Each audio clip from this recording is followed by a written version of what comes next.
maalin wanaagsan magacaygu waa xasan maxamuud qorone oo ku nool magaalada Kismaayo maanta waxaan joognaa Goobayn oo ah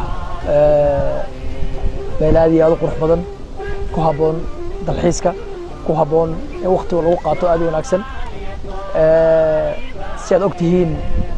Goobayn waa meesha webiga Jubba iyo badweynta Hindiya ay ku kulmaan halkaas oo sidaan ognahay adduunka ah meelaha ugu wanaagsan ee dalxiiska loo tago halkan waxaa yaala fursado dhaqaale oo aad iyo aad u badan dhulkaas aadka u qurux badan ee maanta aan joogno ma laha makhaayado ma laha hoteelo ma laha meel lagu nasto waad aragtaa waxaan fadhinaa meel geed baan ku fadhinaa qof kasta oo Soomaali ah oo halkan ku fikira ama halkan damcayn wax ka sameeyo wuxuu heli karaa fursad dhaqaale oo aad iyo aad u wanaagsan waxyaabaha la yaabka waxaa kamid ah inagoo haysana dhul saa u qurux badan inagoo haysana webiyaal inagoo haysana dhul beereed inagoo haysana bad inagoo haysana xoolo wali wax ka gaajaysanahay waa arrin aad looga xumaado in dadka Goobayn ku nool ee dhulkan saaka u qurux badan ku dhaqan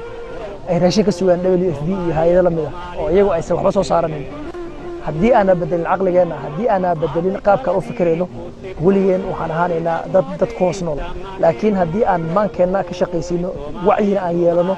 khayraadka dhulkeedu leeyahay aan ogaano waxaan noqon karnaa ummad isku tashata ummad wax noqota asaageeda iyo geenkeedana la tartanta si aan dhibka uga baxno si magaca Soomaali ee liidan ee maanta gaajada iyo dhibkii rafaadkii qaxa ku suntan aan u bedelno waxaan u baahanahay inaan gacanta is qabsano waxaan u baahanahay inaan midowno waxaan u baahanahay inaan Soomaalnimo ka shaqeyno inta aadaan ka shaqeynin qof walba gaar ka soo dhibnaanaya hal fursad baan haysanaa